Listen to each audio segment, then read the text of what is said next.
Welcome to the Strategy Mob Podcast. Tune in for everything you need to know to stay in the know regarding the automotive industry.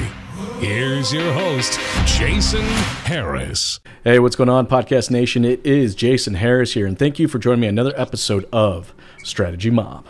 Today, I have two very special guests. I have the one, the only, the also famous Mr. Jeff Hunter, and the brother that I thought I never had and found out that I had, Mr. Andrew Lemoine. Can I call you my brother? Is that cool? Is that awkward?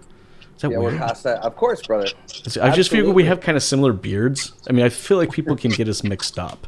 Like I'm the plumpier version of you. Yeah, I'm working on that. I'm trying to get the fitness game up with all the yeah, I know. I'm gonna have to catch up with you on that all one, the man. quarantine. Yeah. Hey guys, for everyone out there that's watching and listening right now and don't know who you two fine gentlemen are, let's kick it off with a couple origin stories. Andrew, I'll start off with you. How'd you get started in this crazy little world we call the automotive industry? Well, I got a job washing cars when I was 16, 17 years old. I did that for about 3 months, and I saw all the sales guys and gals, driving nice cars, coming and going, wearing suits. I'm like a 16-year-old kid getting the deliveries ready. I'm like, hey, I want to be that guy. How do I do that? So I walked into the dealer principal's office and got him to give me a shot. And, just really, really came natural to me, the whole sales thing. So I fell in love with the industry kind of right away. And, 16, I got into it. So I've spent my entire adult life, in the automotive industry. That's awesome. I love how, I don't feel like nobody ever actually just like gets into the automotive industry.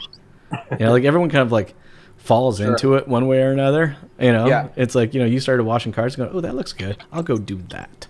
But I've yet to find anybody that was like, at 9 years old, when I was playing with my Hot Wheels, I told my mom that I was going to be a car salesman. Yeah. It just never happened. Jeff, for you, maybe it did happen for you, Jeff. I don't know. I'm going to find out. Well, my son right now at 5 would tell you that's what he wants to do. But I'm assuming by the time he's old enough to do it, that's not what he's going to want to do. But no, honestly, I started out retail. My dad owned a business my whole growing up, an power sports dealership, the Yamaha dealership. So I grew up in that. I grew up in the retail. I grew up in selling. I grew up around wheels. We live in a border city. My dad was around retirement age, and at the time, the power sports industry was quite interesting with the way the dollar is going, and you could literally go 5 minutes across the border, buy it for less than we could buy it from the manufacturer at full retail. So we're like, we don't know how long this is going to be. You know what I mean? I had a young family at the time, and I said, you know what? You retire, and I'm going to go do my own thing. And it was a bit of a natural progression just to get over to the automotive industry. I fortunately knew the dealer principal of the General Motors store here, and I'm a GM guy, clearly. So the retail part, the talking part, all that kind of stuff transitioned over. It is definitely a different industry, but there was protection on the borders for automotive, which we didn't have on the power sports side, and that's how I ended up there. That's very true. I do remember that. I hate to admit that I was actually one of those people that did jump border and go buy myself an ATV. You couldn't help it though, right? So. Well, you know what? But you're right though. We did have those protections, which was nice. Hey guys, the podcast is going to be kind of called, Quarantine Conversations. And, I'm beginning to rethink that name because, I think things are changing. The quarantine may not be the right word to use anymore, but I know that there's a lot of changes. So I would love to kind of hear from both you guys because you are in different parts, of the country, of just kind of how things are going for you and just kind of what's the overall feel for, the industry in your guys' area right now. Andrew, I'll start with you. Yeah, well, I love our industry. And, I love telling the story about how I got into it washing cars. Because one thing that I see, too much of online is like, you go to LinkedIn and you check out somebody's profile and, everyone's just like, CEO or everybody wants to start as the head honcho and there's no history before it. And see, for me, I love the story, man. I love the climb. To me, it's all about the climb. And, auto is one of the most rewarding industries, I think, out there if you stick to it, if you commit. And, I'm proud. I say, look, I started off in the wash bay. So when I tell people, like, I've worked in most positions that you can get into a dealership, that's real. And, I think it just helps us as vendors now, Jay, in the vendor life, right, to just really just have a fundamental understanding of what goes on in a dealership, because it's actually all I've done. And for us, I think when we're going up, like when we go up against competitors or whatnot, I think it's a huge advantage that our company has. And I'll segue into kind of your question, which was, sorry, I got like three things ringing here at the same time. I'll segue into your question, which was like, what's going on in the industry. And I think because we come from it and we are dealers, that, we've been able to have some super meaningful conversations with the dealers over this past 3 to 4 to 5 weeks. And yeah, you know what? People are getting tired. The quarantine fatigue thing. Obviously, everybody's ready to get back to business. Some people need to get back to business. Some of our dealers never stopped.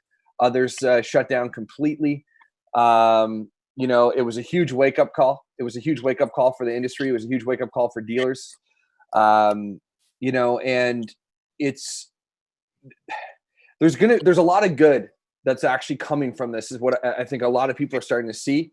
There's a lot of good. I've watched a lot of our dealers have taken this time to, really focus on things where the day-to-day never allowed them to do. So all of a sudden they had this pause and this break, kind of like those things that you always tell yourself, I'm going to do this over the Christmas holidays, but you never do, because Christmas holidays, couple rum and eggnogs, and you don't get much done. So all of a sudden dealers have been focusing now on cleaning up like internal processes, right? Automation systems, playbooks, training manuals, onboarding, recruitment strategies, and dealers are getting all this stuff done that they, that the day-to-day stop them, from doing. So that's been great to see. We've been seeing dealers take, a head first approach to digital, which is great. A lot more open-minded now. And like I think I said on the last time that you and I jammed, like digital retail became real. Through COVID-19, digital retail became a real thing, right? And the dealers have to, they had to, all of a sudden just pay a ton of attention to this thing called digital retail that, they're like more than half of them were like, whatever, right? Like, it's not a thing yet. We got all this walk-in traffic. And they didn't have enough attention on it as they should have. But truthfully, and I get it. I get the dealers that didn't have enough attention on it, Jason, because they didn't need to. The showroom the showroom was still busy. So you had all these vendors going around saying like digital retail. It's like, dude, like we don't have enough. We can't handle the ups on a Saturday, right? Just a walk-in. So COVID happened, and then it's like, okay, what's this digital retail thing that everybody's been talking about for the past 6 years? Because no one's walking in, right? So that happened. And you know what, man? I think that we're such a resilient industry.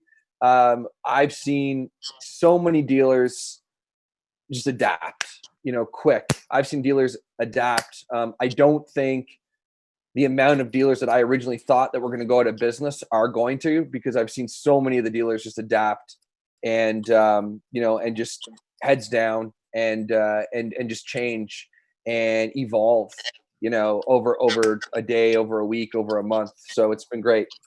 I'm with you, man. I see a lot of adapting to technologies in the last, let's say couple months, right? Yeah. But what I am beginning to realize, and I think a lot of dealerships are beginning to realize too, is that just adapting to new technologies and new communication platforms is not enough.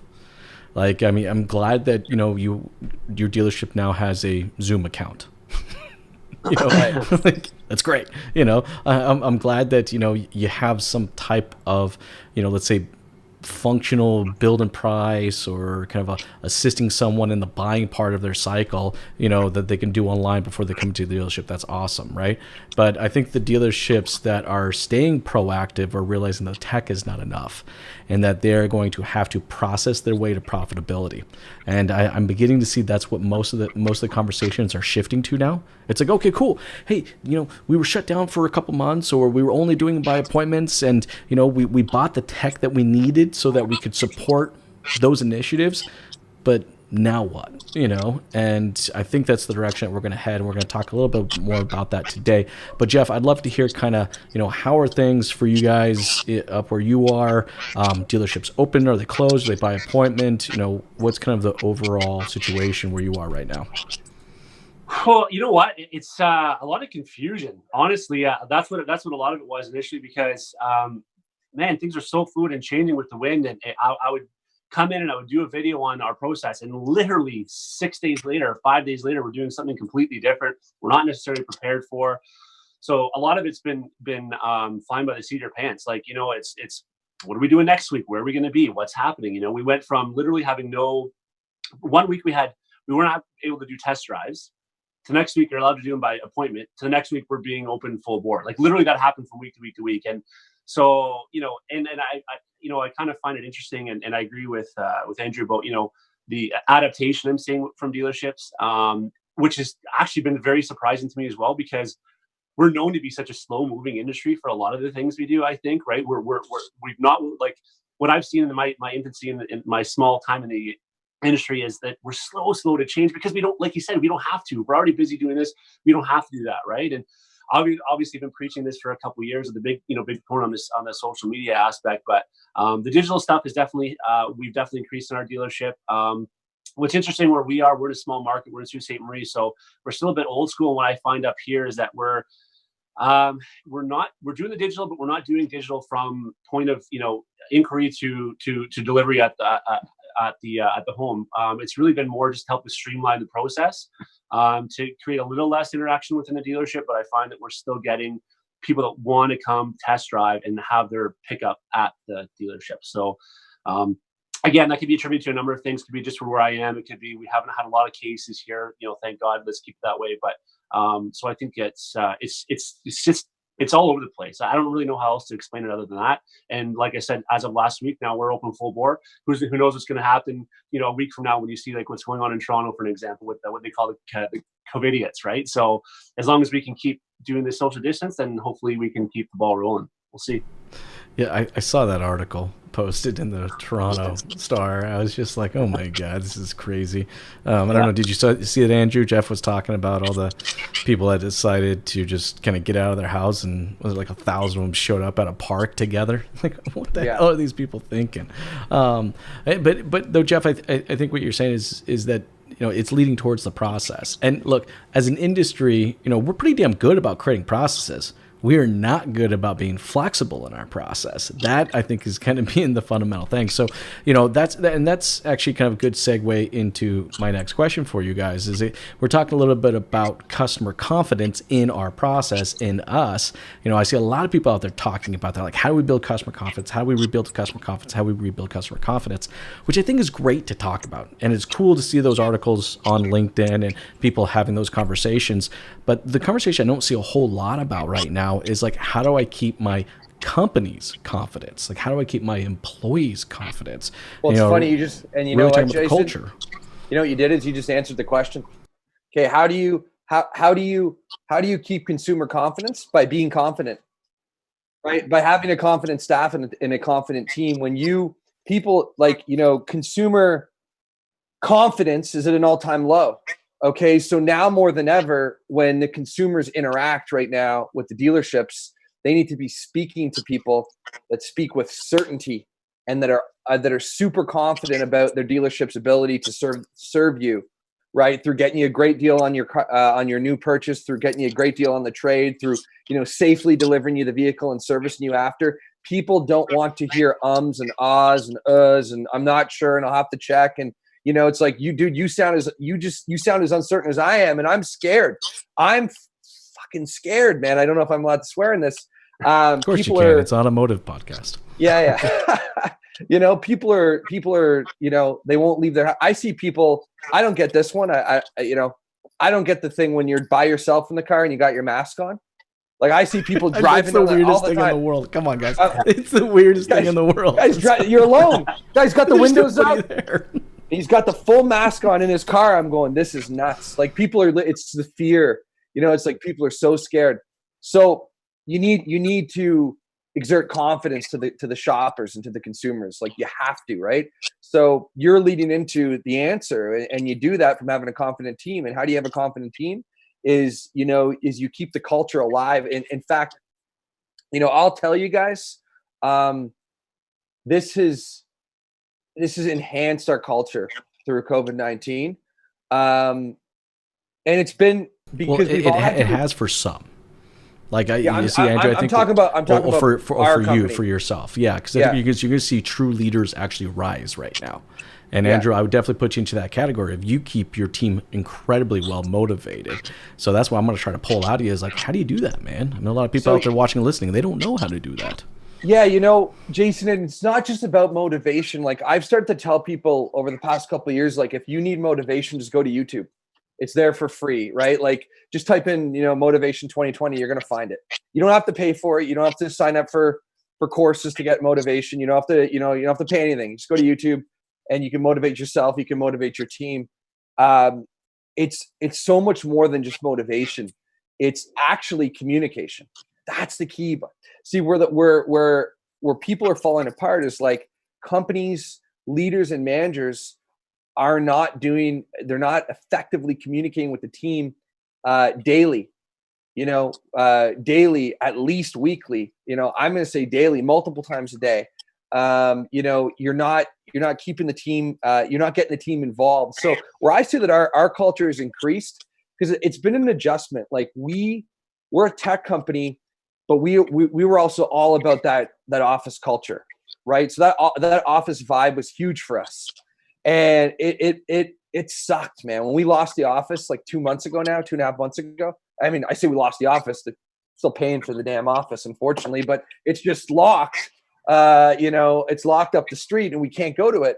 And, we had to adjust because that live culture, we used to feed off of each other, right? People used to love it. So now we had to do this. We had to do the Zoom thing and the Meet thing every single day. And then we needed to start figuring shit out. Okay.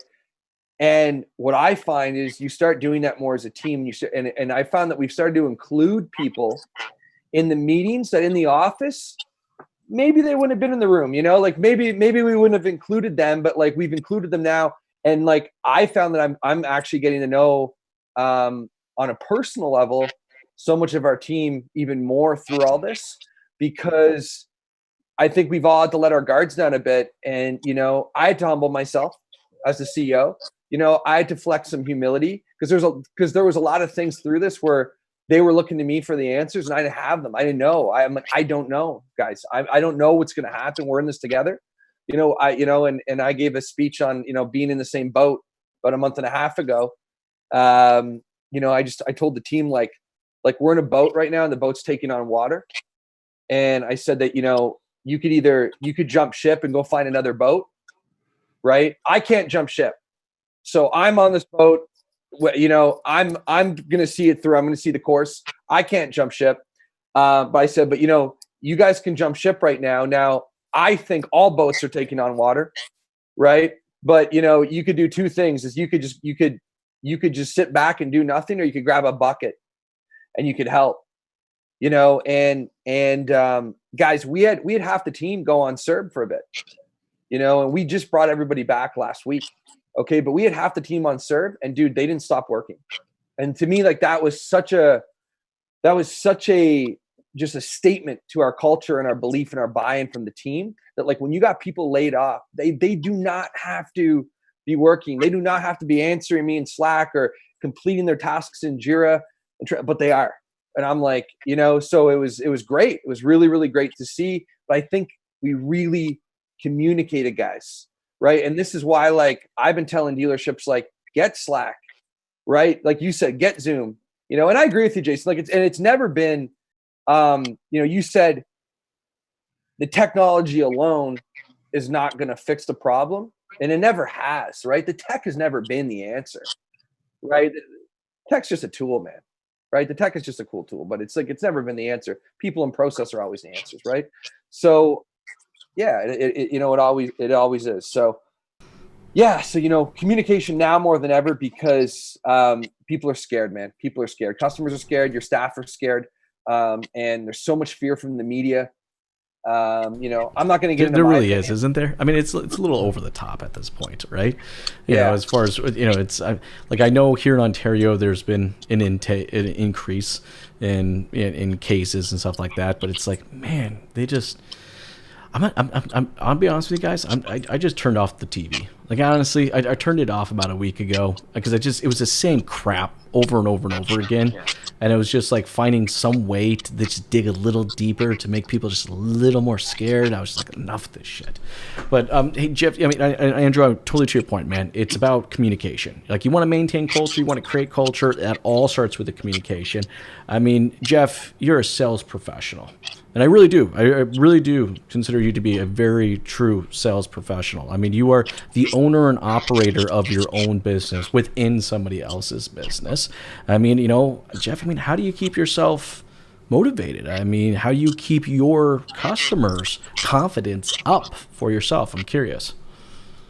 You know, again, I don't want to, you know, grab up what Andrew's saying, but he made a great point, I think, when he first started, and you just have to have that confidence, right? And the ums and ahs, and like the one thing I caught, even just like in the bit I've been in the dealership and walking by other salespeople, and you hear like you know, I don't know what I'm going to get for that truck right now. The industry is weird. Let me, you know, let's, rather than just be like, yeah, man, we're going to get you what we can. The deals are fantastic on everything new, and you're not lying at that point. You have to exude that confidence and let people know, hey, listen, there's nothing to worry about.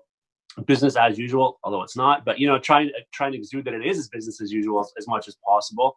Again, I'm going to go back to my social media. I that keeps me busy. That keeps me in connection with my customers, lets them know I'm still having a good time, having fun. You know what I mean? And I'm not down on things, and just trying to, again, it's confidence, but it's also being positive and being upbeat about everything, right? That's what I've noticed.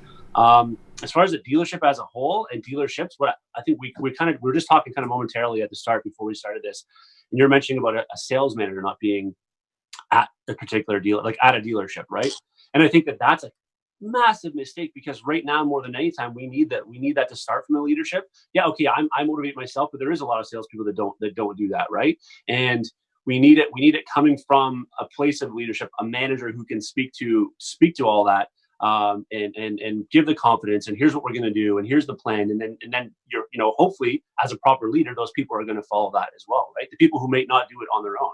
Hey, Jeff, I want to add a spice to what you're saying right now. Okay. Leadership doesn't come from titles. Okay. So leadership comes from acts. It's not what people say, it's what people do. And so if sales professionals are tuning in right now, if finance managers tuning in right now, and you don't have the GSM or the GM title in your store, does not mean you cannot lead. Okay. And you know, and really, really help pull your team through this and stick together. So if you've got managers in your store that aren't communicating, aren't pulling the team together, you do it. You start pulling the team together. I'm telling you, it doesn't. The biggest mistake people do is they look to the title for the leader. You know, I always say, hey man, the best way to get the job is just to start doing it. You know, a year and a half before I became a sales manager, I was like 20, 21, 22 years old. I just started doing the damn job. I just started doing the job. I'm out there I was helping all my peers. You need help with that trade appraisal here? I'll give you help. You need help desking that deal? I got you. Hey, I got you. I started doing it. Okay. Right. So what do you think happened like a year later when they're like, you know, we need a sales manager? It's like, Andrew's the kid's 21. It's like, dude, he's been doing the job for the past year. Just give him the job. Right. That's exactly what happened. That's exactly what happened. I just started doing it. Anyways, I wanted to say that, bro, because I heard you. And you're speaking, like you said, I like, don't ever even downplay yourself, Jeff, because you are a sales professional, and don't ever downplay yourself because you don't have a title like that, because you're a leader, dude, and you're keeping yourself motivated, and you can help motivate the team, the team around you.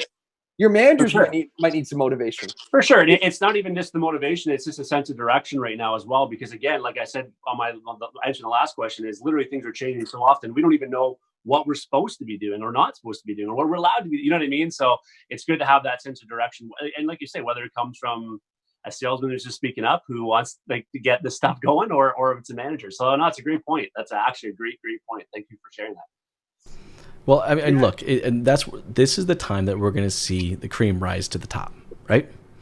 You know, and, you know, I consider this to kind of be the second winter of this year, where, you know, the floor room traffic is going to be really slow. And we're going to have to capitalize on every single opportunity that we get.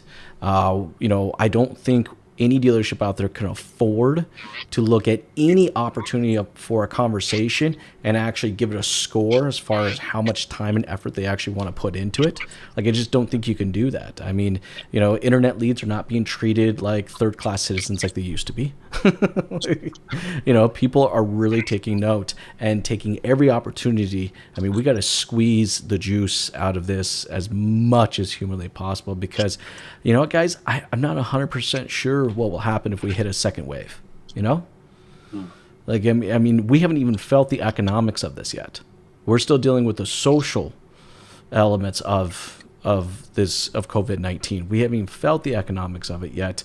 You know, right now in Canada, I think we're at 19% unemployment, or almost 20% unemployment. And, you know, that's not even a totally accurate number, because there's just so many people that are still on furloughed or kind of quasi-hired or not quasi-hired, you know, so I think there's still a lot to change. And, you know, I think the people that are going to be in market for a car may not necessarily be in market for a new car. You know, I think the new car industry might kind of have a slap in the face coming pretty quick. I think people are going to be going back to pre-owned vehicles. We saw this happen during the recession. You know, right after the recession, we have just a monster, just balloon of pre-owned vehicle sales. And I'm thinking the same thing is going to happen for us this time around as well. But I'd like to kind of get your guys' thoughts on this, you know, as far as preparing ourselves for, you know, the used car industry. Andrew, I'll start with you, and Jeff, I'll kind of get your thoughts on how we can prepare that side of the business. You know, I think that dealers are always looking for something to talk about, right? Salespeople are always looking for something to talk about. They're looking for the sale, their incentive. Well, guys, there's never been more to talk about than right now, and there's never been a better time to buy as a consumer than right now, whether you're offering up a pre-owned or a new car. You know, new car incentives are ridiculous right now. They're ridiculous. So it's a great time to, you know, to buy a new car. If you can get finance for one. If you can get, you know, yeah, if you can get finance, you know, the stress tests have gone up, and obviously the risk threshold. So that we're seeing the lenders change basically their practices and their lending parameters like week by week, right? So, yes, you know, but the incentives are incredible. And, you know, are we going to see a shortage of new car stock, you know, allocation? You know, I think we're going to catch a wave of that, you know, summer, fall, right? Because some of the plants shut down. So there's probably going to be a shortage in allocation. Also, I think that you had a lot of people pre-COVID that were in market and then retracted, got scared. So when things open back up, like, their need for a vehicle, you know, may not have changed. So they're now back in market, plus all the other people that were going to be in market at the time. So there could actually be a spike, you know, that we might experience as an industry here over the next, like, you know, like now, you know, and like June and July might be like, you know, like normally, guys, you know. No. I'm with you on this, Andrew. I mean, I'm also thinking of the 1.5 million Ontario residents that rely on public transit to get from point A to point B, that are not going to be jumping into a bus or a train anytime soon. Or, you know, I mean, Ontario, as far as Canada goes, has the highest usage of rideshare programs of any other province in Canada. And I'll be honest with you guys, I Ubered everywhere all the time. I'm not going to be jumping into, you know, the back seat of some stranger's car anytime soon. You know, so, I mean, I think there's going to be a lot of people that are going to be in market for this. And I think, you know, used car inventory is going to get sucked up fast if we don't act on it. How about that percentage of the population? For example, I have a sister and brother-in-law who lived in Manila. They escaped Manila to come back home to Canada. They own a house here. That's great. But how many people have come back who are maybe working overseas or whatever, they're going to be staying here for at least a year? I'm literally dealing with my sister right now in terms of getting her a vehicle. You know, a used vehicle just to use for a year, you know, and then see what happens past that. They're not going to go out and buy a brand new, you know, $50,000 or whatever. Or the people who live in Florida all of the year, and they're going to be up here. Hey, are we going to be here this winter? Our you know, our rear wheel drive vehicle is not going to work. You know, whatever it may be. We have people that are coming back even that don't either have a vehicle or have the wrong type of vehicle for having to be where we are as well. I know it's a small percentage, but it's still a part of the equation, right? So. Yeah. I think there's a lot of new audiences, and I think from an inventory perspective, we kind of have to have these discussions. We have to have strategies around this. I mean, Andrew, to your point, I think new car inventory is going to struggle at some point. Because no one's been placing orders. I don't know of a single dealership that's been placing orders. In fact, most of the dealerships I know have actually asked to postpone anything that they had in the hopper to be built. So they don't want any additional inventory coming their way. And then I think from a used car perspective, I mean, look at this. We've had dealerships now that have been almost 3 months with used cars just sitting on their lot. I mean, depending on your reconditioning process and your efforts, man, you're probably going to be dumping another $500, $600, $700, $800 into each one of those stinking cars to make sure that they're, ready to go again. I mean, I don't think people realize what happens to a pre-owned vehicle when you leave it there, and the brake pads get seized up and you're having to rework brakes and all this other crap. Like, the expense of everything is going to go up. I mean, I know some dealerships. I'm curious if you guys have heard the same. Some dealerships have actually seen this and started buying heavy. And then I've seen other dealerships have seen this and they're getting scared and they're starting to sell quickly, So I'm curious to hear your guys' thoughts on this. Buy or sell right now as far as inventory goes? Andrew, I'll start with you, and then Jeff, I'll ask you the same. Are you liquid? Like if you're liquid, you're buying. If you're liquid, buy when the market's low, right? The problem is where most of the dealers will just get slaughters on the curtailments on the lines, and that's what they can't afford to do. They can't afford to grab these cars right now at the block and then hold them for 4 or 5 months. Yeah, exactly. There's just there's just too much uncertainty. But I think that with the dollar too, we could see export come back in a huge way, like which is super unfortunate. It is because it's now at a point where we just have to call it out and say, like, guys, it's having the vehicles to retail in our own backyard and in our own economy is far more important than getting, retail, ish numbers wholesale, exporting it. So I think export's going to, export obviously is going to, is going to be a thing again. And inventory is going to be scarce, man. Like it's going to be super scarce. You should be turning your dealerships into buying centers, like CarMax's in the US. Seriously, buying centers, just like doing appraisals, digital appraisals for the consumer's trades, like anything you could do for vehicle acquisition. Dealers are going to need to put focus and attention on that for sure. Jeff, what are your thoughts? We're definitely sell right now in a sell position. I shouldn't say it. I don't know that aspect. I shouldn't say that. I mean, we're obviously always focused on the sell. That's what I am. So I don't always see the behind the scenes and what we should be doing or not. But we're definitely. Are you concerned at all? Inventory may not be there.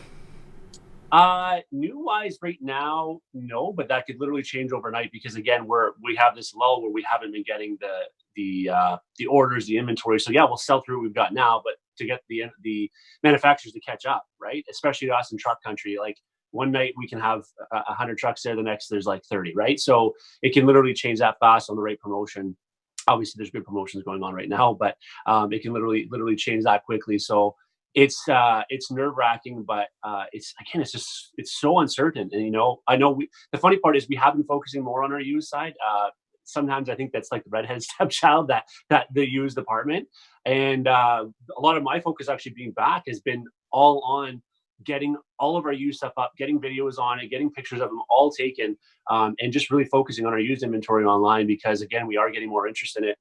And especially with used cars, you have to have stuff online for it, right? And with not having a lot of employees and letting a lot of people off, like I'm taking the role of doing a lot of that stuff now too. But again, we are putting a lot of focus on the used because again, it's one of the markets where people are a little, at least where we are. Again, I only know what my industry here is doing, and what I see is, a lot of fear in the sense of, well, are we going to have a job? Our major employer here is Algoma Steel, right? It's a steel plant, which we produce steel for automotive. And if we're not selling cars, they're not working there, and they're getting laid off. So I think there's a lot of nervousness, especially just the history of Algoma Steel and Sault Ste. Marie bring up and down, and people are a little bit nervous, so they're going to go out and buy a used vehicle to get them by for now. So there is a lot of focus on our used, but not so much for buying used right now. We're not going out and looking for it. Obviously we're still taking trades as on a normal basis from our new perspective, but we're not going out and from what I've seen. We're not going out looking for it right now. So Well, that's here. That's here. We have to have the conversation. I mean, I think that's at the end of the day, the bottom line is that we do have to have a conversation around our inventory, what the levels are, and there has to be some plan, I think, put in place. Andrew, you mentioned something earlier about kind of lessons learned, and I think as an industry, as a business owner myself, and I'm sure for you, Andrew, and Jeff, and for yourself as a sales professional, I mean, there's been a lot of lessons learned in the last couple months. I mean, boy, I've had to really rethink a fair amount of, our product offerings, our strategies, our personnels. I mean, I've learned so much in 2 months. I probably learned more in the last 2 months than I probably have in the last 24 months of the things of do's and don'ts. But I'd love to kind of hear your guys' thoughts of, if you were to say, what was the single most important thing that you've learned during, COVID-19? Andrew, I'll start with you, and then Jeff, I'll ask you the same question. Like what, personally as a company? Yeah, as a business owner. Well, so as a business owner, I mean, I learned how like much quicker I got to start moving, and it lit a fire. It lit a fire under my ass because, I didn't feel safe. So when the economy and everything was collapsing around me, I didn't feel safe for my family. I didn't feel safe for, my company, for our team, for our employees, for their families. Right. So, I realized that, I gotta start moving a lot quicker, and we got to start going a lot bigger and making bigger moves faster. So this kicked us into a whole like overdrive, turbo. The company, we just started going like nuts, so with products, with product releases, with partnerships, with company growth, like we gotta take this thing we have right now and 100x it. And I saw fear in everybody, dude, and you can't, like, the last thing you need to do right now is give your salespeople a reason not to sell.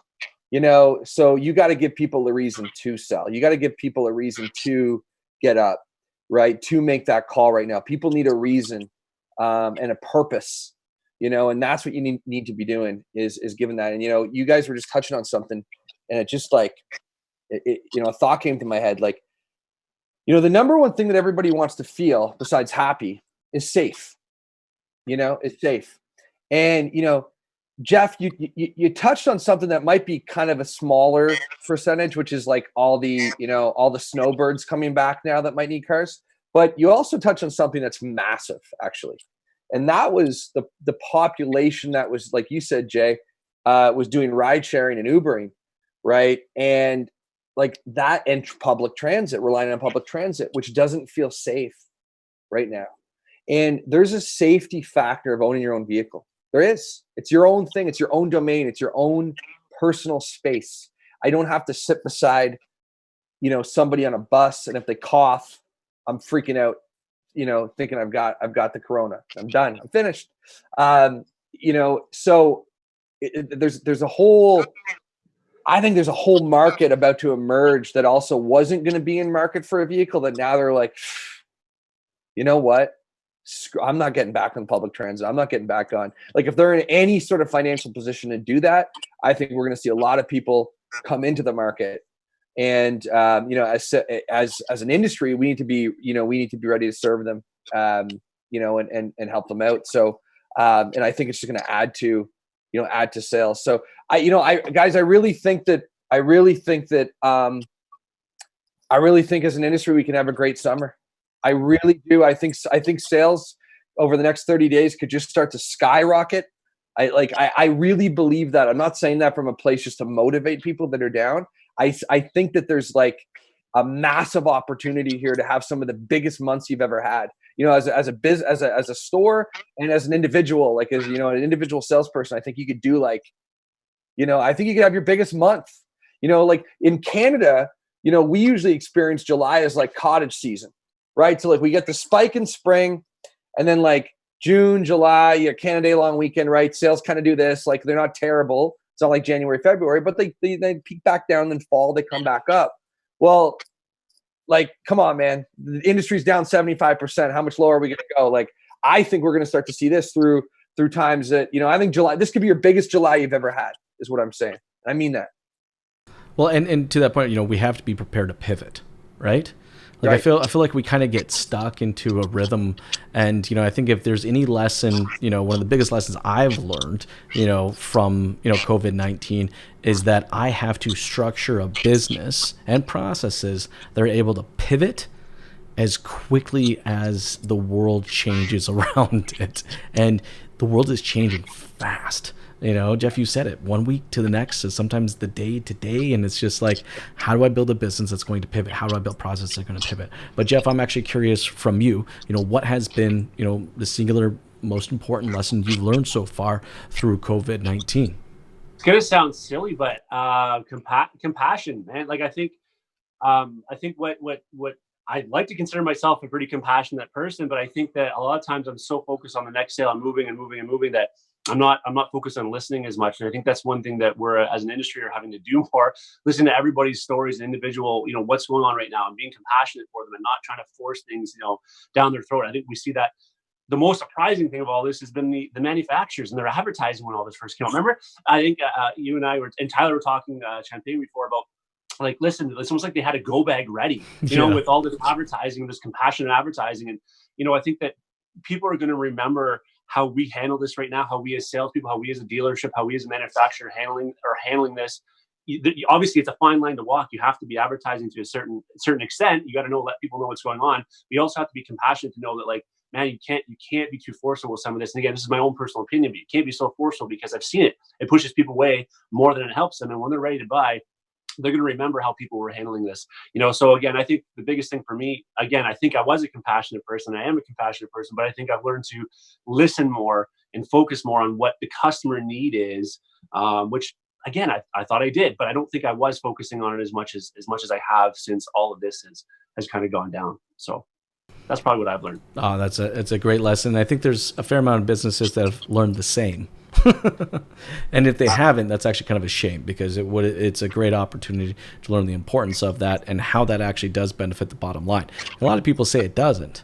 You know, how compassionate you are with your local community or your customers has nothing to do with the bottom line, but it has a lot to do with the bottom line, and we're actually beginning to see that. And I think we will, to your point, Jeff, I think we will see that over the next 6-8 months. You know, with that said, that kind of is a good segue kind of into my next question with you guys is, you know, a lot of my conversation with dealerships right now has to do with cost savings. You know, there's one thing I think everybody's looking for: more leads.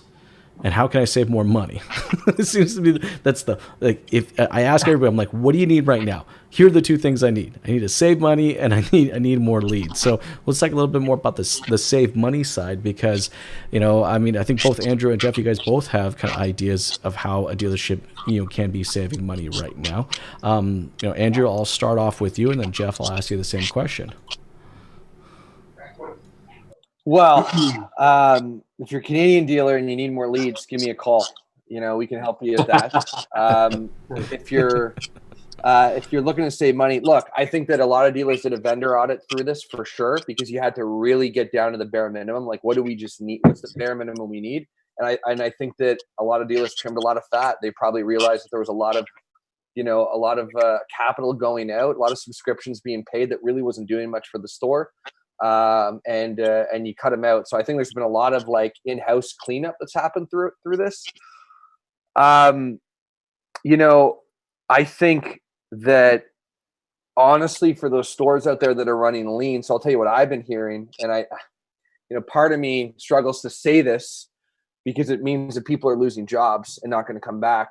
But I've heard a lot of stores comment how they're actually selling more vehicles right now with less staff, because they've been running skeleton crews, and but they've been realizing how much of a lack of performance their store was doing before. Because if you're able to sell just as many cars with 10 people when you had 22, right? It's like, so I'm hearing that a lot, and like, I can't believe, like, we have half the staff right now, we're selling just as many cars in less hours. You know? So it's like, there's this efficiency thing that's really, you know, people are really realizing, like, wow, we were not efficient before, were we? Like, we weren't efficient as a store. We weren't efficient as salespeople. as a team. Some of them, but I am hearing that. I am hearing that quite a lot. It's not just a one-off. I'm hearing that a lot, that the dealers are really shocked with their reduced staff, what they're able to produce.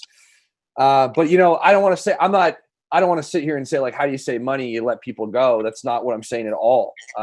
I'm saying is, I think you're gonna save a lot of money through the efficiency that you've been forced to reveal through all this. I mean, obvious things is like do an audit of the tech. Like, I think some dealers had a tech overload. Oh, for sure, 100%. I mean, I think that's a great exercise for anybody out there that's looking to save money. I mean, we're looking to save money, but we're also looking to ramp up, to your point, Andrew, to our selling season, which should be happening right now. Right. So I think every single piece of tech, every single vendor that we start to bring back, because for the most part, I mean, at least my experience with most dealerships was just shut everything down. I mean, everything stopped, all the way down to literally the bare bone minimum requirement as far as spend goes, just to operate a business. Now I'm beginning to see people slowly start bringing things back. But if they're bringing things back and people back with a mindset of efficiency, that might change a lot. That might change the tools that they're using, the vendors that they signed up with, the subscriptions that they have, and in some cases, I hate to say it, but you're right, Andrew, maybe even some of the staff that they've had. Was it really efficient to have 4 F&I managers and 3 sales managers and 22 salespeople? It's like I know it sounds bad, but it's just, that's kind of where we are. I mean, as an industry, that's just is what it is. Jeff, your thoughts on kind of cost savings? I know one to be interesting for you because you do so much social media. Is I would personally love to see more dealerships embrace social and kind of back off of the addiction that literally it's an addiction to PPC, which is ironic because I run an agency. But no, I'm serious though. It should be the case. But I'd like to get your thoughts on that, Jeff. Dude, my whole LinkedIn is a lot of it's based around social media and salespeople and automotive dealerships. And again, it's not to be all and end all for the sale. I fully understand that. But man, why are more dealers not empowering their salespeople to be advocates of the dealership, right? I mean, listen, they spend so much money on advertising. How about you spend some of that money on training these people to do things the proper way, to basically say, listen, like, if more people were doing what I was doing, and you have all of these different separate sections of your dealership that are advertising for you in all different kinds of way, whether it's a compassionate way, whether it's a funny way, whether whatever it is, an educational way, whatever it is, I try and do everything on my one channel. Like, why are more people not doing that? And again, I know that a lot of this has to come from the salesperson themselves. They have to be motivated enough to do it. But listen, some of these people just need to be educated. Here's how to do it, because you can have the motivation to do it, but not doing it right isn't going to help either, right? So you have to educate them in terms of how to do it right. And I just think that backing off a little bit on your normal type of advertising, focus on training and getting your salespeople to be your advertising, right? To be a portion of the advertising for the dealership themselves, is a huge, huge, huge thing. Again, and especially now with the ability to see more people are online more. They're looking at things more online. They're going to, like, I was just talking to my girlfriend about this the other night in terms of restaurants. A great example.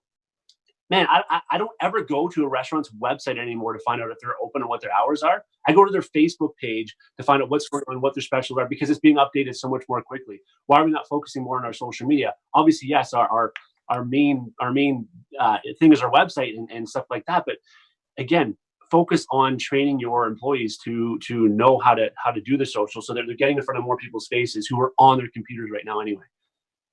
No, dude, I'm 100% with you. I mean, it's what we're really talking about is prospecting. Like, guys, I don't know about you, but when I first started in the business, like, I got like 2 weeks of training, which was really watching videos in a boardroom that looked like they were done in the early 80s, because people still had, what are those things called? Shoulder pads. But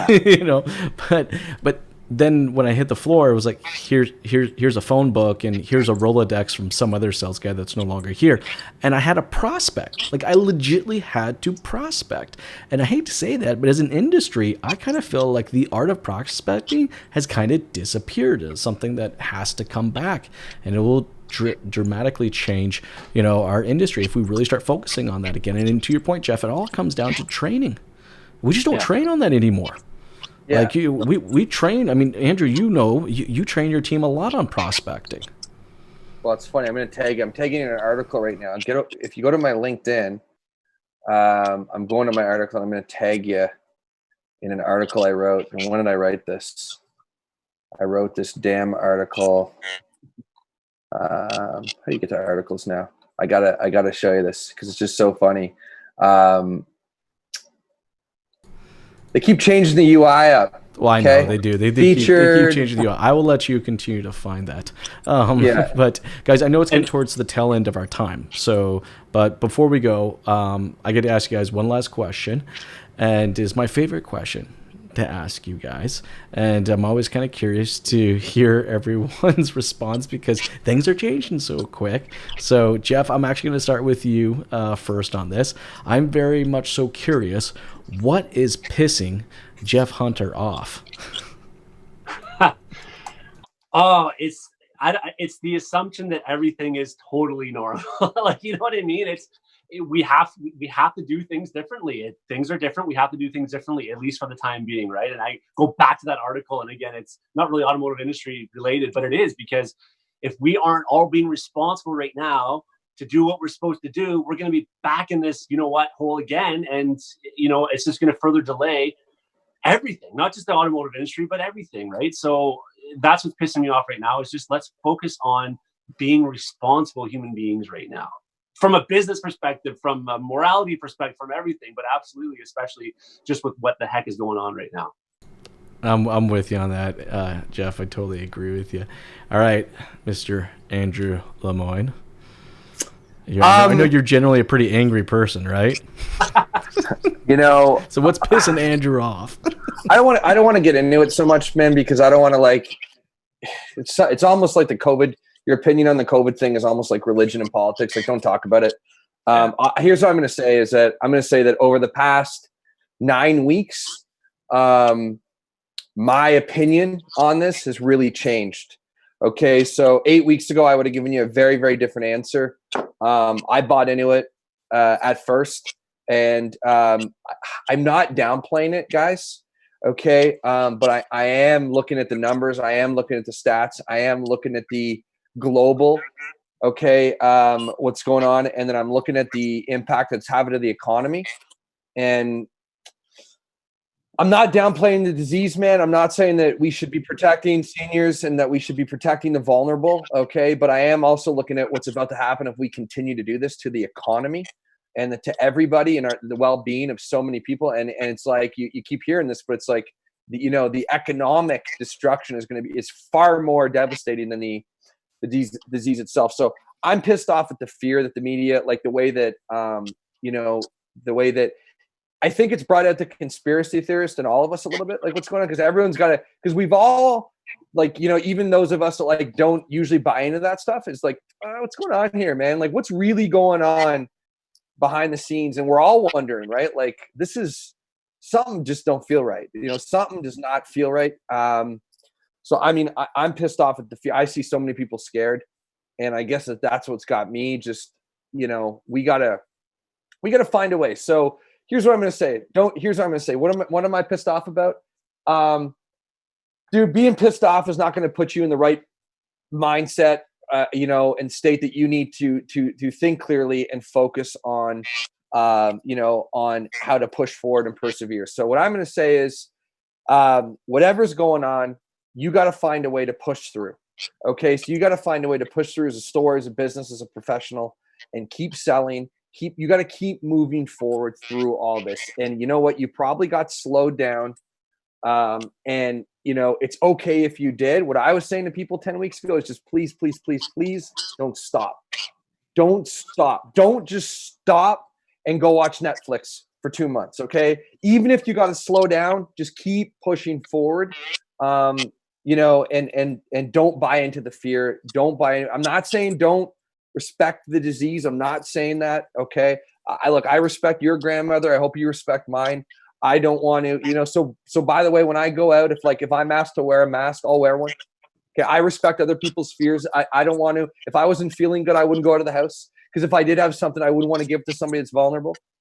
you know? So it's like, I respect all that. Okay. But I also think that it's really time that we start opening things up a little bit right now. And I think that, as a society, we take care of the vulnerable, but we also need to get back to, to this. I'm with you, Andrew. Thing. No, I'm with you, man. There's a fine line between respect and then just being fearful.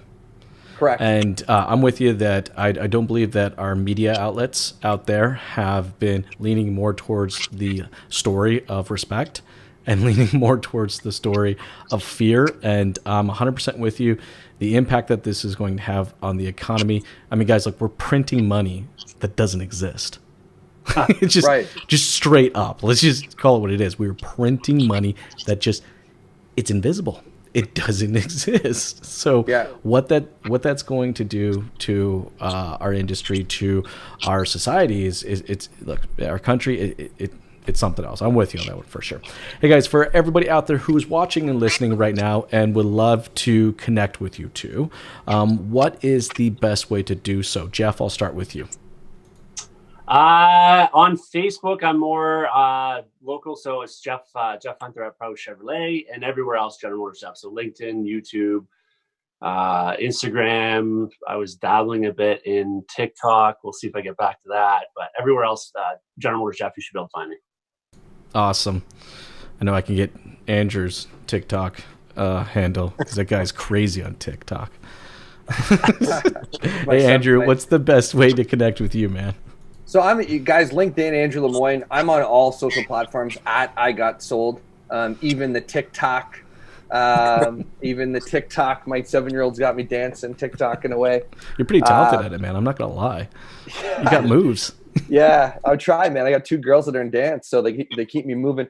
If I could just finish off on a strong note, I'd say that I think one of the biggest takeaways, guys, from what Jason and Jeff have said here is like, now's the time to focus on your people. Okay, you want to talk about how to cut costs, okay, and cut expenses, right? Cut a couple of the tech stuff that you weren't using, but reallocate that into your people, right? Because like we said at the beginning of the call, technology by itself right now is not going to fix the problem. You need to have the people, and now is when you should be doubling down on the people in the store. They're the ones that are going to carry your store, your business, through this, and your customers. It's not the tech.